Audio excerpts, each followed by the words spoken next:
At family dinner, Dad asked if my allowance was enough. When I said what allowance, his face went white.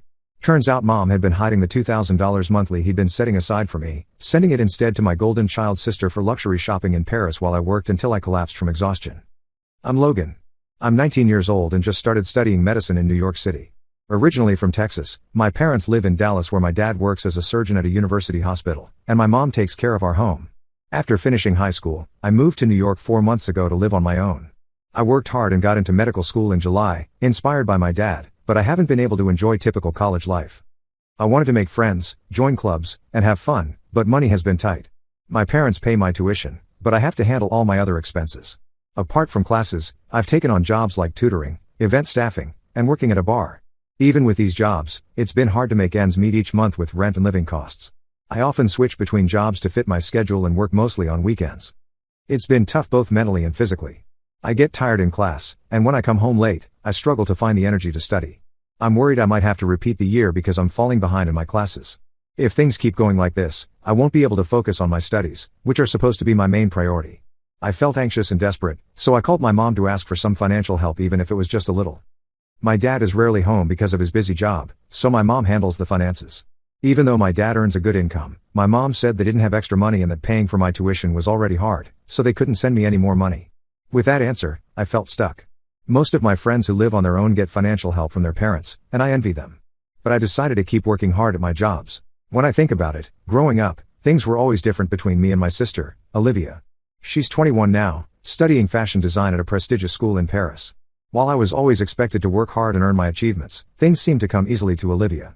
Mom always called her my golden sister, the one with the special touch, the one destined for great things. Don't get me wrong, I love my sister, but the difference in how we were treated was hard to ignore.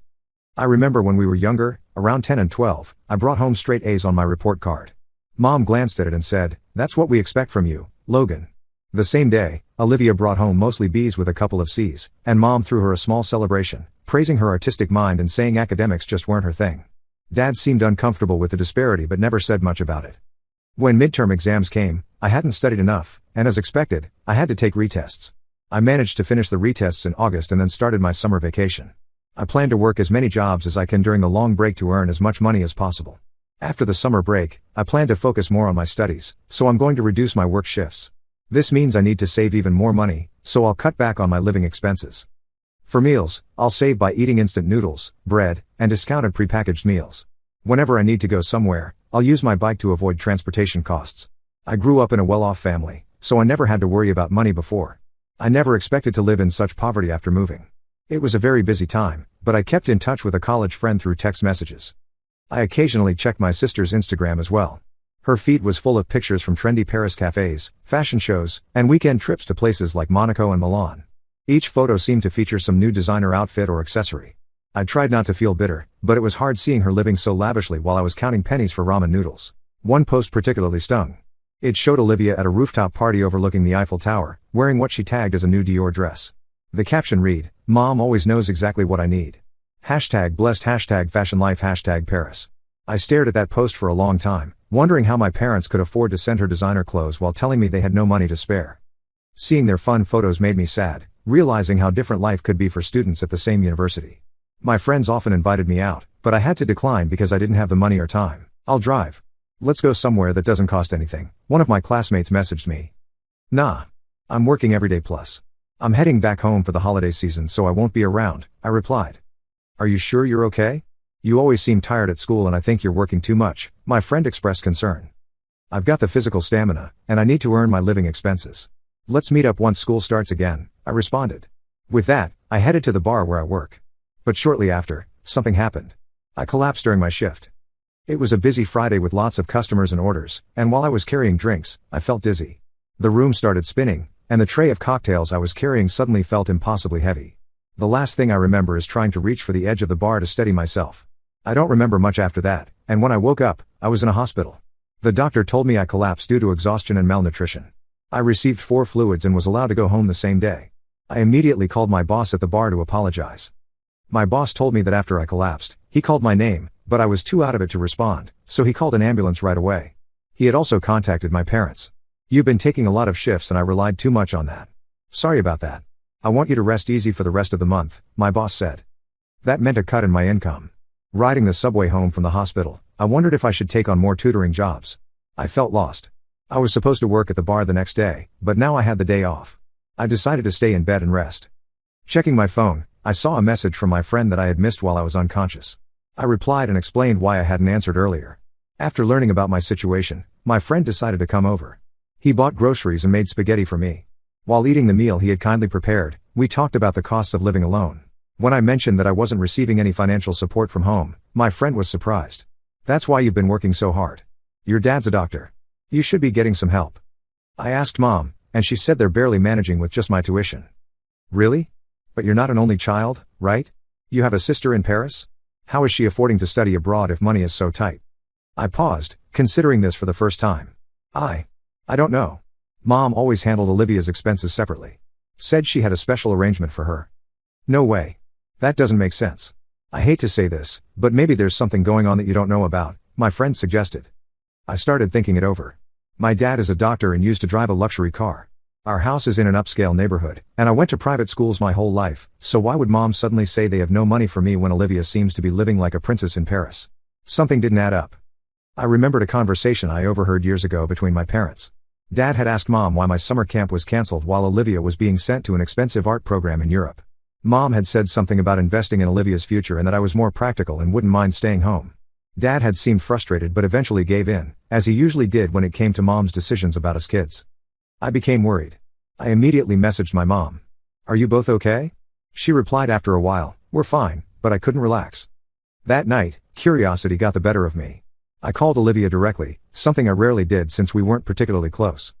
"Logan? What's wrong? You never call." She sounded genuinely surprised. "Just checking in.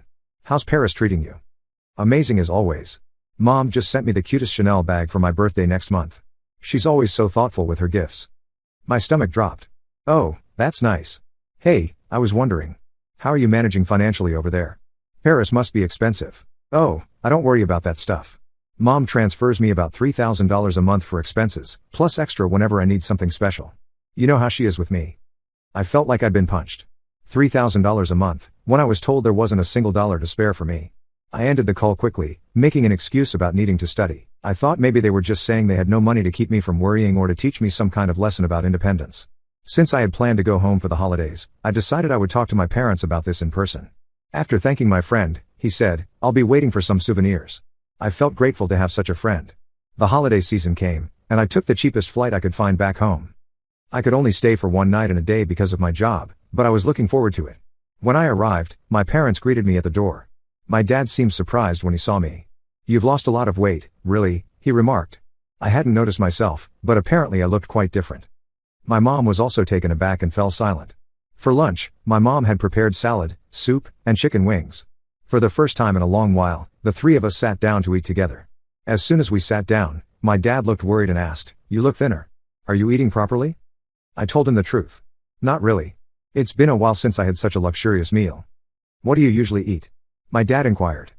"Instant noodles, bread, and sometimes discounted pre-packed meals." "What about the cafeteria food?" he asked. "The cafeteria is too expensive for me." "Is it that expensive?" he questioned. "It's about $5 or so," I replied. Hearing that, my dad looked puzzled. "Is the money I've been sending enough for you?" I was confused and responded, "I haven't been getting any money." My dad was shocked. "What do you mean? So you haven't received any money for the past 4 months?" "I haven't received any." "Have you really been sending money?" "I had asked your mom to transfer $2,000 every month into your account." "Really?" I was surprised. "Mom told me that your finances were tight and that she couldn't afford to send any money." Dad looked confused. "We have enough money. What's happening?" Dad immediately asked Mom, "Paisley, have you been sending money to Logan like you're supposed to?" Mom looked down without saying anything. I started to worry. Maybe Dad got sick and couldn't work, so that's why I wasn't getting any money. "No. I've been working as usual," Dad said. "That's good to hear," I said, feeling a bit better. "But then why didn't I get any money?" I was so confused. "And how is Olivia affording to live in Paris if money is so tight?" "What do you mean? What about Olivia?" Dad looked even more confused now. "Paisley, what's going on?" Dad asked again. Mom still stayed silent and wouldn't look at us. "Please don't stay quiet. Can you explain?" Dad asked again. Finally, Mom said softly, "I haven't sent any money to Logan." "What? You haven't sent any money to Logan?" she admitted. Both Dad and I were shocked. What? Why not? Dad asked, surprised. There are just too many things we need to pay for, Mom started explaining. Isn't our home loan already paid off? Dad pressed. Realizing she couldn't hide it any longer, Mom revealed, I've been keeping the money for Olivia. I was shocked. What do you mean? For Olivia? She needs it more than you do, Mom continued calmly. She's studying fashion in Paris. It's expensive. She needs to look the part, make connections. I asked for some money, even a little, but you said you couldn't afford it while you were sending Olivia $3,000 a month? Mom's head snapped up. How do you know how much I sent her? There was a call from Logan's work recently saying you collapsed from overwork, Dad interjected. And I noticed today how much weight you've lost. What? Logan collapsed? What happened? It seemed my dad hadn't heard about this before. I explained, yeah, but it wasn't serious. Paisley, why didn't you tell me? Dad turned to Mom, his voice rising. I'm sorry, I was scared you'd find out I wasn't sending the money, my mom replied. Wait, let me understand this, Dad said, his voice tight with anger. You've been withholding Logan's allowance, letting him struggle to the point of collapse, while secretly sending extra money to Olivia for what? Shopping sprees in Paris? It's not like that, Mom protested. Olivia has potential. She needs to maintain a certain image. You don't understand the fashion world. And Logan doesn't have potential? Dad's voice was incredulous. He's studying medicine. He's following in my footsteps. That's exactly it, Mom shot back. He's exactly like you. He'll be fine. He doesn't need help. Olivia is special. She's delicate. She needs support. I couldn't believe what I was hearing. All those years growing up, I'd sensed the favoritism, but hearing it stated so baldly was like a knife to my heart.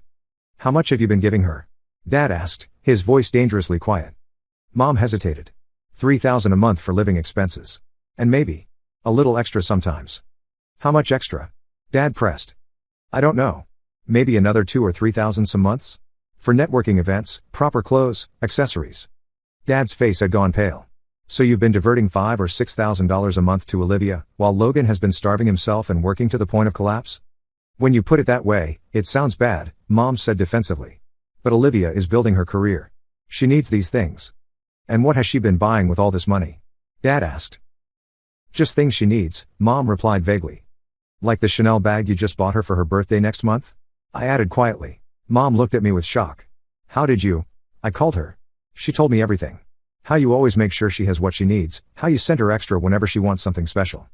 This is unbelievable, Dad said, shaking his head. Logan had to work until he collapsed because he didn't have any money, while his sister is parading around Paris with designer bags? Olivia has always been special, Mom said, her chin rising defensively. She needs more support. No, Dad said firmly. What she needs is a reality check. And so do you. He turned to me. Logan, I'm so sorry. I had no idea this was happening. I thought you were receiving your allowance all along. It's okay, Dad. No, it's not okay, he interrupted. None of this is okay. He turned back to Mom. Paisley, from now on, I'll handle all the finances. I'll send money directly to Logan's account, and we're going to have a serious talk about Olivia's expenses. You can't do that, Mom protested. What Olivia needs is to learn the value of money, Dad cut her off. She's 21 years old, living like a celebrity on our dime, while her brother nearly works himself to death. It stops now. The rest of lunch was tense and mostly silent. I picked at my food, suddenly not hungry despite having been ravenous moments before. Mom dabbed at her eyes occasionally with her napkin, playing the victim, while Dad sat rigid with anger, his jaw clenched so tight I could see a muscle twitching in his cheek. Afterward, I retreated to my room, overwhelmed by everything that had happened. I could hear my parents arguing downstairs, their voices rising occasionally before dropping to tense murmurs. I lay on my bed, staring at the ceiling of my childhood room, thinking about all the years of subtle favoritism. The way Olivia got a car for her 16th birthday while I was told I could save up for one. How her artwork was framed and displayed prominently throughout the house, while my academic achievements were treated as expected and unremarkable. The summer I wanted to attend a science camp but was told it was too expensive, only to find out later that Olivia had been sent to a month-long art program in Italy that same summer. It all made sense now. The pattern had always been there, but I'd never understood just how deep it went. The financial disparity was just the most recent and extreme manifestation of Mom's lifelong preference. Later that evening, Dad knocked on my door. Can I come in? I nodded, and he sat heavily on the edge of my bed. I want you to know how sorry I am, he said. I had no idea your mother was doing this. I thought you were getting your allowance, and I thought Olivia was on a much more modest budget. It's not your fault, Dad. It is, though. I should have been more involved in the finances. I trusted your mother to handle things fairly, and I was too busy with work to pay attention, he sighed deeply. I've already called Olivia. She was upset when I told her there would be changes. What kind of changes? I asked. Her allowance is being reduced to $1,000 a month, the same amount you'll be getting from now on. Anything beyond that, she'll need to earn herself. She's not going to like that, I said, thinking of my sister's lifestyle. No, she's not. But it's long overdue. He hesitated. There's something else you should know. Your mother. She hasn't just been favoring Olivia with money. She's been putting money aside for her future too, money that was supposed to be split between both of you. What do you mean? We have a family trust that's supposed to be divided equally between you and your sister when you both turn 25. Your mother has been diverting funds from it to set up a separate account in Olivia's name. I felt sick. How much? About $300,000 so far. I couldn't even comprehend that amount. It was more money than I could imagine. I've frozen that account and initiated the process to return those funds to the family trust, Dad continued. It will take some legal work, but it's the right thing to do. He ran a hand through his graying hair, looking older than I'd ever seen him. I keep thinking about how you collapsed at work. How you've been struggling all this time while I thought you were fine. While your mother let me believe you were fine. I didn't want to worry you, I said. That's not your job, son. My job is to worry about you. To take care of you. His voice broke slightly. And I failed at that. You didn't know, Dad. I should have known. I should have asked more questions, been more involved. He straightened his shoulders. But that changes now. From now on, I'm going to be much more present in your life and Olivia's. And I'm going to make sure things are fair between you two. That night, Olivia called me, furious. What did you say to Dad? She demanded without preamble. The truth, I replied simply. That I've been working multiple jobs and still can barely afford to eat, while you've been getting thousands of dollars a month. That's different, she snapped. I need that money. Do you have any idea how expensive it is to live in Paris? To dress appropriately for fashion school? Do you have any idea what it's like to collapse from exhaustion because you're working so many jobs you don't have time to eat or sleep properly? There was a pause. Is that really what happened? Yes, Olivia. That's really what happened. While you were buying Chanel bags, I was working 60-hour weeks on top of medical school and living on ramen noodles. Another long pause. I didn't know. Would it have mattered if you did? She didn't answer that. Instead, she said, what am I supposed to do now? Dad says I'm only getting $1,000 a month from now on. I can't live on that. Welcome to the real world, I said, without much sympathy. Get a job, like I did. A job? I'm studying fashion design. I don't have time for a job. And I'm in medical school. Somehow I manage. She hung up on me. The next morning, tensions in the house were at an all-time high. Mom barely spoke, moving around the kitchen like a ghost. Dad kept trying to engage me in conversation, as if making up for lost time. Your mother and I have been talking, he said finally. We need to make some changes. What kind of changes? I asked, glancing at Mom, who was staring fixedly into her coffee cup. For one thing, I'm taking control of the family finances, Dad said firmly. And I'm going to be much more involved in both your lives from now on. Mom looked up then. I still think you're being too harsh on Olivia. What she needs, Dad interrupted, is to learn the same lessons Logan has had to learn the hard way. Independence. Responsibility. The value of hard work. She's different, Mom insisted. She's more sensitive. No, Dad said firmly. She's not different. She's just been treated differently. By you. Mom fell silent again. There's something else we need to discuss, Dad continued, turning back to me. Your mother and I. We're having problems. My heart sank. What kind of problems? This situation with the money. It's brought to light some deeper issues. Your mother's favoritism toward Olivia has been going on for years, and I've allowed it. I didn't realize how extreme it had become. What are you saying? I asked, though I already knew. We're going to try counseling, Dad said. But I want to be honest with you. I'm not sure our marriage can recover from this. The trust is broken. Mom looked up, her eyes suddenly fierce. You're blaming me for all of this? For wanting to give our daughter the best chance at success? I'm blaming you for lying to me, for stealing from our son, and for potentially emptying our retirement accounts to fund our daughter's shopping addiction, Dad replied evenly. Yes. I flew back to New York the next day, my head spinning with everything that had happened. Dad had transferred $5,000 into my account, back pay for the allowance I should have been receiving, and promised regular monthly transfers from now on. Focus on your studies, he told me at the airport. That's what's important now. The first thing I did when I got back to my apartment was buy groceries. Real groceries, fresh vegetables, meat, fruits, foods I hadn't been able to afford in months. I cooked myself a proper meal and sat down to eat it, savoring each bite. It was such a simple thing, but it felt like a luxury. With the financial pressure eased, I was able to cut back on my work hours. I kept the tutoring job because I enjoyed it, but I reduced my bar shifts to just weekends and gave up the event staffing entirely. Suddenly, I had time to study, to sleep, to take care of myself. My grades began to improve almost immediately. Over the next few months, I watched from a distance as my family dynamics shifted dramatically. Dad moved out of the house into an apartment nearby. Olivia, faced with her drastically reduced budget, initially threatened to drop out of fashion school and move home in protest.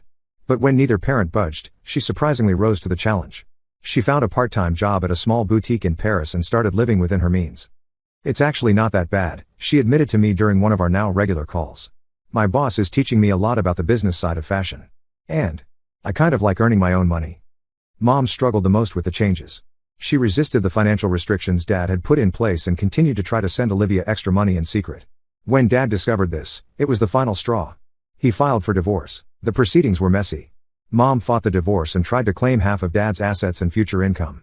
But when Dad's lawyer presented evidence of her financial misconduct, diverting family funds, emptying joint accounts to send money to Olivia, and lying about it consistently, the judge was unsympathetic. The final settlement heavily favored Dad. During this time, I focused on rebuilding my health and my academic standing. With proper nutrition and adequate rest, I regained the weight I'd lost and found my energy returning. My professors noted the improvement in my work, and I even managed to join the Pre-Med Student Association, something I'd been too busy to consider before. Olivia and I began speaking more regularly. Our conversations were awkward at first, both of us unsure how to navigate our new relationship without Mom's favoritism driving a wedge between us. But gradually, we found common ground. She told me about her job at the boutique, about the customers she met, about her designs. I told her about my classes, my growing circle of friends, my hopes for the future. "I never realized how much Mom's favoritism affected you," she said during one of our calls. "I guess I just accepted it as normal. It felt good to be the special one." "And I accepted being the overlooked one," I replied. "It's what we knew." "I'm sorry, Logan. I should have seen it. We were both kids, Liv. It wasn't our responsibility to see it." 1 year later, I'm doing well in medical school. With the financial pressure lifted, I've been able to cut back on my work hours and focus on my studies. My grades have improved, and I've even joined a few clubs and made more friends. Dad has settled into his new life as a bachelor and seems happier than I've seen him in years. He visits me in New York every couple of months, and we've grown closer than ever before. During his last visit, we talked for hours about his medical career, about my studies, about our shared love of science, conversations we never seemed to have time for when I was growing up. "I always knew you had the makings of a great doctor," he told me. "But I'm even more proud of the person you're becoming." Olivia has undergone perhaps the most surprising transformation. After initially resenting the financial restrictions, she's embraced her independence. She's still in fashion school, but she's also working at the boutique, which has turned into a valuable apprenticeship. She's designing her own small collection now, learning to create beautiful things on a budget. We talk regularly, and for the first time, I feel like I have a real relationship with my sister. "My professor said my new designs show a maturity and practicality that was missing before," she told me proudly during one of our video calls. "He says constraints can be a designer's best friend. They force you to be creative in ways unlimited resources never would." Who knew budget limitations could be a good thing? I laughed. "Certainly not the old me," she admitted. "But I think I like the new me better." Mom has had the hardest adjustment. The divorce left her with less than she expected, and she's had to downsize from our family home to a small condo. She's still struggling to accept her new reality and blames Dad and me for turning Olivia against her. She started working part-time at a local department store, her first job in over 20 years, and while she complains about it constantly, I think the structure and social interaction are good for her. Her relationship with both of us remains strained. She calls me occasionally, though our conversations tend to be short and superficial. With Olivia, she's still trying to maintain the old dynamic, offering to send her money she doesn't have, suggesting Olivia move back home where Mom can take care of her. Olivia has learned to gently but firmly maintain her boundaries. Last week, during one of our video calls, Olivia showed me some of her latest designs, elegant, minimalist pieces that looked expensive but were crafted from affordable materials. "I never would have learned to do this if I still had unlimited funds," she admitted. "Constraints breed creativity, I guess." "You're really good at this," I told her, genuinely impressed. She smiled. "Thanks. And you're going to be a great doctor someday." She paused. "I'm sorry about before. About not seeing what was happening to you." "It wasn't your fault," I said. "We were both caught in Mom's weird dynamics. Still, I should have noticed." She hesitated. "Are you going home for Christmas?" "To Dad's, yes. You?" "Yes. And I thought maybe we could visit Mom together. She's having a hard time." I considered it. Despite everything, she was still our mother. "Okay," I agreed. "We'll go together." In the 2 years since that fateful holiday dinner when the truth came out, our family has been completely reconfigured. The changes haven't all been easy, but I believe they've been necessary. Dad is happier and more engaged as a parent. Olivia has discovered her own strength and creativity. I've found my footing in medical school and am thriving both academically and socially. And Mom? Well, Mom is still adjusting. Maybe she always will be. But at least now, the relationships in our family are based on truth rather than manipulation and favoritism. Sometimes family is complicated, and healing takes time. But as I've learned, honesty, however painful, is the first step towards something healthier. The truth about my mother's favoritism nearly destroyed our family, but in its aftermath, we're building something new, relationships based on respect, fairness, and genuine love rather than manipulation and preferential treatment. It's not perfect, and it never will be. But it's real, and for the first time in my life, I feel like I'm being seen for who I am, not just as the less favored child, but as Logan. A medical student. A son. A brother. A person worthy of support and love, just as I am. 3 years later, I never expected how much things would change. I'm now in my 4th year of medical school, near the top of my class, and preparing for residency interviews. Dad has been my rock through it all, calling weekly to check in and flying to New York for every important milestone. Last month, Olivia surprised everyone by launching her first independent fashion collection in Paris. What shocked me most was seeing Dad sitting front row at her show, beaming with pride. After years of her being Mom's project, she and Dad have built their own relationship. Her designs, minimalist, practical, yet elegant, have garnered attention from several boutiques. She's making it on her own terms, without family money propping her up. As for Mom, the journey hasn't been easy. The divorce humbled her in ways none of us expected. Last year, after her department store promoted her to assistant manager, something shifted. She called me one night, sobbing. "I'm proud of you, Logan," she said, words I'd waited a lifetime to hear from her. I was wrong. So wrong. Our relationship remains complicated, but we're working on it. She's in therapy now, unpacking why she favored Olivia so heavily. Apparently, it stems from her own childhood as the overlooked sibling. She's learning, finally, to see both her children clearly. The most unexpected development came 6 months ago when Dad met Catherine, a pediatric nurse at his hospital. Watching him fall in love again at 52 has been beautiful. When he called to tell me he was proposing, I felt nothing but happiness for him. This Christmas will be our first holiday with all of us, Dad and Catherine, Olivia flying in from Paris, Mom, yes, she's invited, and me. It won't be perfect. Family never is.